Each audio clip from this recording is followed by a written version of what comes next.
ပါတယ်ဒါကြောင့်တော့ကျမတို့တာဝတိုင်းပြီးတော့တရားသီးပင်တွေမချစ်စုပင်တွေရောရှိပါတယ်ရှင်အားကြောင့်လို့ဟိုအားရကျတော့စိန်တလုံးပင်ပေါ့နော်စိန်တလုံးပင်တွေလည်းအများကြီးပဲရှိပါတယ်တရားပင်တွေမွေးရောမွေးနေပါအများကြီးပဲရှိပါတယ်တာယာလှပပါတယ်ရှင်ဒီမှာလာနေမယ်ဆိုရင်တော့ဒါရကျတော့တိုက်ပေါ့နော်ဒီတိုက်ကဒါကျတော့အပေါ်မှာတစ်ထပ်ရှိပါတယ်ဒါတော့ညီလေးပဲဖြစ်ပါတယ်ရုပ်လေးကရဲရဲရအောင်ပါလိုက်လေးပြကြပါဒါလေးကကျတော့နင်းမြတ်ဆိုးပါဇွန်လရောင်ပါပြီးတော့သူကယူတူဘာပဲဖြစ်ပါတယ်သူကတက်တော်လေးဆိုပါတယ်ဟိုအရတော်တိုင်းပေါ့နော်ဟိုမှာပေါ့နော်ဟိုမှာဒါကျတော့ဟိုဘက်ကကျတော့နော်စက်တဲပေါ့နော်ဟိုကကျတော့မချစ်စုပင်မှာ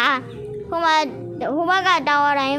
လက်ကျိုးတွေပေါ့နော်ဟိုးကကျတော့လက်ကွင်းလေးတွေပေါ့နော်ရှူကွင်းအလျန်းလာတယ်ပြီးတော့ဟိုနောက်ကကျတော့ဂလာဖျားချောင်းကြီးရှိတယ်သိလားဒါပဲကျေးဇူးတင်ပါတယ်ကြည့်ပေးအတွက်ကျေးဇူးတင်ပါတယ်